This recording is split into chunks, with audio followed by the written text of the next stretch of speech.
prima facie. Your Honors, this is indeed my dilemma, and I don't want others to be in the same footing, equal footing, or in the same situation as I am in now.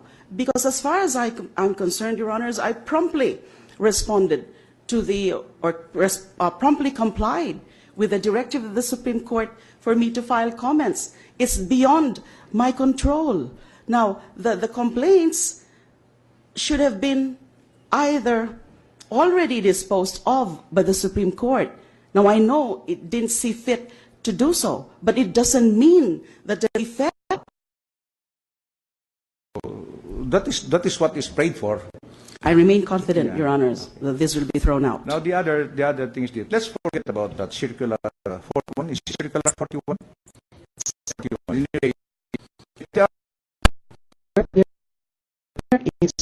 It is conditional on the face of the TRO. You'll have to go over the face. I mean, you have to go over the TRO, depend on litigant. You will still maintain it is conditional. If I'm not a lawyer, prudence dictates that I consult a lawyer. Yeah, but if you are a lawyer, we are all taught that we will, in fact, it is in our oath that we will obey the lawful orders of the court. If you think that the order of the court is not in consonance with the rules, are we not supposed to follow the order and then file the necessary motion to lift the issue of TRO before the court and state your grounds why a TRO should not have been issued, rather than to disobey it on the ground that on its face it is not in accordance with the rules? Regular and ordinary course of action is to do just that. Yeah. Oftentimes, that is the situation. Oftentimes, litigants who know very little or nothing about nuances of the law would do that ordinarily. But then again, sometimes the prevailing situations and circumstances of a particular case would warrant a different treatment. Yeah, by the way, Madam Secretary was a classmate of my wife, San Beda. Okay. My regards to her, Justice. Now, I have my last question. No? This is not a question formulated by me, no? But I will be causing an injustice to that lawyer who gave me that question. And the question is simple. If you are now the Chief Justice, and in the past, and you have something in the past or background, that if it is exposed or made known to the public as a Chief Justice, it will cause embarrassment to you and the judiciary. They have something in the past or background. It is a question fed to me by a lawyer, and I said it will be an injustice if I will not ask that question because I accepted it. I would always have an option, Honor, to do what is the right thing. That's all I can say. Okay, I would just want to quote what Justice Holmes once said about a candidate. No? Being a jurist is not about the logic of the law. It's not what we know of the law. It's not logic of the law, but it is experience on the law. Now, candidly, no, do you possess the necessary experience in order to become the Chief Justice of the land? I have the experience in terms of knowledge and application of the law. It may not be as extensive as the rest, or it may not be as extensive as the current members of the judiciary or the Supreme Court.